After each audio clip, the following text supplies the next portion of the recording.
आपली निशानी कबशी आपली निशानी आपली निशानी कबशी अपनी निशानी अपनी निशानी। संतोष कुलकर्णी साहब तुम आगे बढ़ो, संतोष कुलकर्णी साहब तुम आगे बढ़ो। सर्वांना नमस्कार, जय भीम। बिलोली शहर विकास आघाडी व मराठवाडा जनहित पार्टी हो घातलेल्या सार्वत्रिक निवडणूक 2025 या निवडणुकीसाठी आम्ही मागील काळामध्ये आम्ही केलेली कामं आणि पुढील येणाऱ्या 5 वर्षामध्ये कोणती कामं आम्ही करणार आहोत तो वचननामा मी बिलोली शहराच्या पुढे सादर करीत आहे। आधी हे घेऊ का? प्रिय मतदार बंधू भगिनींनो, सप्रेम नमस्कार। नांदेड जिल्ह्यातील स्थानिक स्वराज्य संस्थेच्या निवडणुका संपन्न होत आहेत। आम्ही बिलोली शहर विकास आघाडी व मराठवाडा जनहित पार्टीच्या माध्यमातून निवडणुकीसाठी समोर जात आहोत। आम्ही जिल्ह्यातील सर्व घटकांच्या उन्नतीसाठी व सर्वांगीण विकासासाठी कार्यरत राहण्यासाठी संकल्प केलेला आहे। संसदीय लोकशाही प्रणालीमध्ये संसद, विधानसभा व स्थानिक स्तरावर स्थानिक स्वराज्य संस्था म्हणजे महापालिका, नगरपालिका व नगरपंचायतीच्या निवडणुका दर 5 वर्षांनी क्रमप्राप्त आहेत। लोकशाही व्यवस्थेमध्ये आपण कल्याणकारी संकल्पाची कास धरलेली आहे। प्रशासकीय व्यवस्थेमध्ये लोकशाहीच्या विकेंद्रीकरणाच्या दृष्टीने विविध स्तरावर जनतेच्या हाती आपले दैनंदिन कामकाज सोपविलेले आहेत।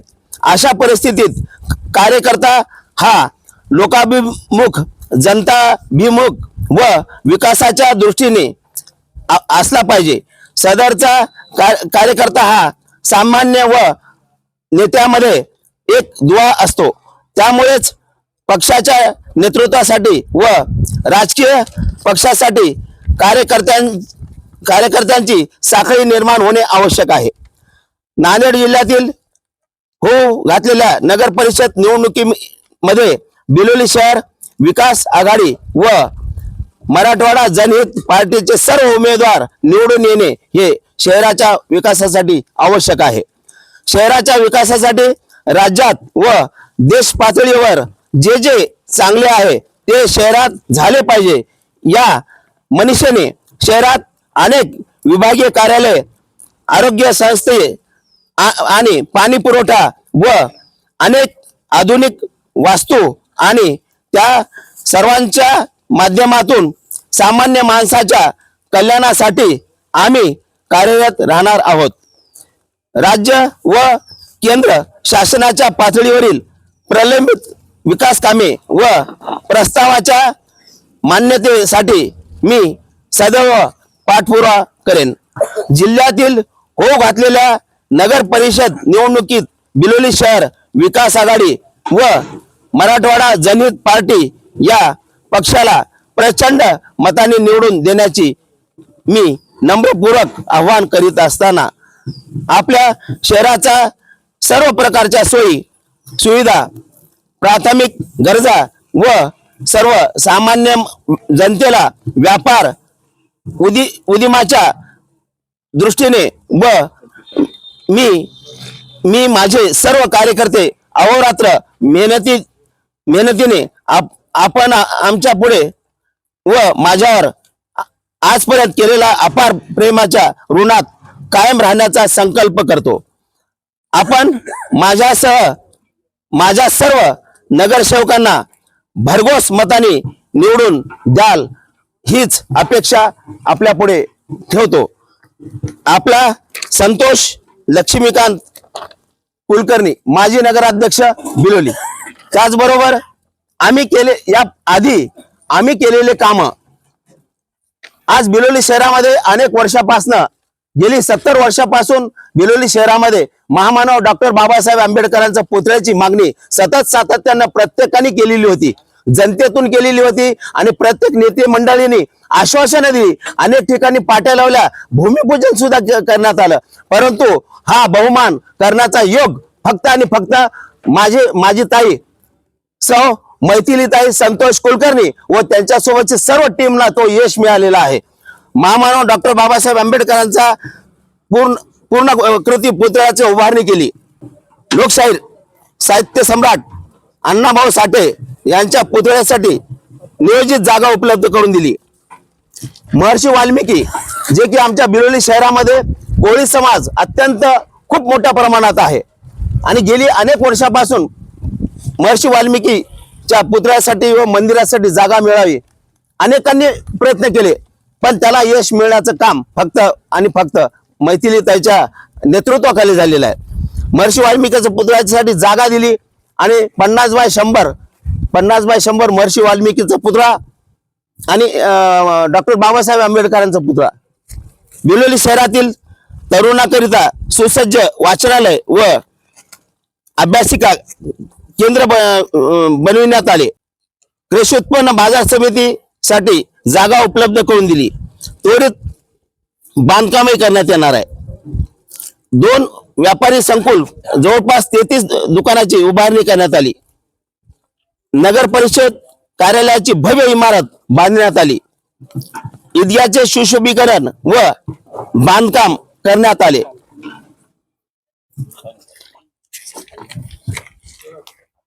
अग्निशमन वाहन उपलब्ध करून दिले.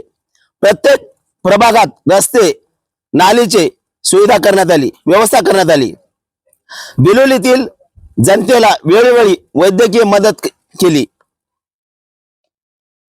लॉकडाऊन सर्व समाजाला सर्व परीने मदत करण्यात आली. आतापर्यंत आम्ही काय केलेलं आहे याच्यावर आमचे ज्येष्ठ माजी उपाध्यक्ष मारुतीदादा पटाईत यांनी बोललेलं आहे. काय करणार याच्याबद्दल थोडं मी बोलू इच्छितो. बिलोली शहराची हद्दवाढ करणार आहे मी. सर्वप्रथम शाश्वत पाणी पुरवठा योजनेद्वारे घरोघरी शुद्ध नळाचं पाणी भेटेल हे मी करणार आहे. मांजरा नदी उपसा जलसिंचन योजनेद्वारे बिलोलीतील शेतकऱ्यांना पाणी पुरवठा करणार. दोन्ही मालगुजारी तलावाचे सुशोभीकरण करून चौपाटी व बोटिंग सुरू करणार. दत्त मंदिर टेकडीचा रस्ता करणार.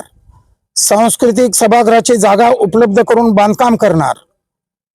बेघर व गायरान जागेवरील अतिक्रमण धारकांना पक्के घर व घरकुल उभारून देणार व तसा प्रस्ताव मंत्रालयात पाठपुरावा करून पूर्ण करणार. बिलोली शहरातील सर्व समाजातील स्मशानभूमीत कब्रस्तान, संरक्षण भिंत व बैठक व्यवस्था, पाण्याची सोय व सुशोभीकरण करणार. अपूर्ण असलेले क्रीडा संकुलचे काम पूर्ण करणार. जुन्या बस स्टँड जवळ फळ विक्रेत्यासाठी फळ मार्केट उभारणार. बिलोली शहरातील रुग्णांकरता मोफत रुग्णवाहिका वाहन उपलब्ध करून देणार. धोबी समाजासाठी नियोजित जागेवर धोबी घाट उभारणार. बिलोली शहरातील सांडपाणीसाठी ड्रेनेज लाईन करणार. बिलोली शहरात जागोजागी सुलभ शौचालय उभारणार. सार्वजनिक उद्यान व नाना नानी पार्क उभारणार. शहरातील मुख्य रस्त्यावरील पथदिवे व हायमार्क्स बसवणार. या व्यतिरिक्त काही अजून राहिलेले आहेत. काही आम्ही गावात फिरत असताना लोकांनी काही सूचना केलेल्या आहेत. ते सर्व कामे आम्ही करणार. आणि आजपर्यंत आम्ही जे जे शहरामध्ये बोलत आलेलो आहोत ते कामं आम्ही केलेले आहेत. आम्ही खोटं बोलणारे लोक नाहीत. आम्ही जे बोलतो ते नक्कीच करणार. धन्यवाद. बिलोली शहर विकास आघाडीचा जय जो. बिलोली शहर विकास आघाडीचा जय जो. मराठवाडा जनहित पार्टीचा जय जो. मराठवाडा जनहित पार्टीचा जय जो. मराठवाडा जनहित पार्टीचा जय जो. संतोष कुलकर्णी साहब तुम आगे बढ़ो. संतोष कुलकर्णी साहब तुम आगे बढ़ो. संतोष कुलकर्णी साहब तुम आगे बढ़ो.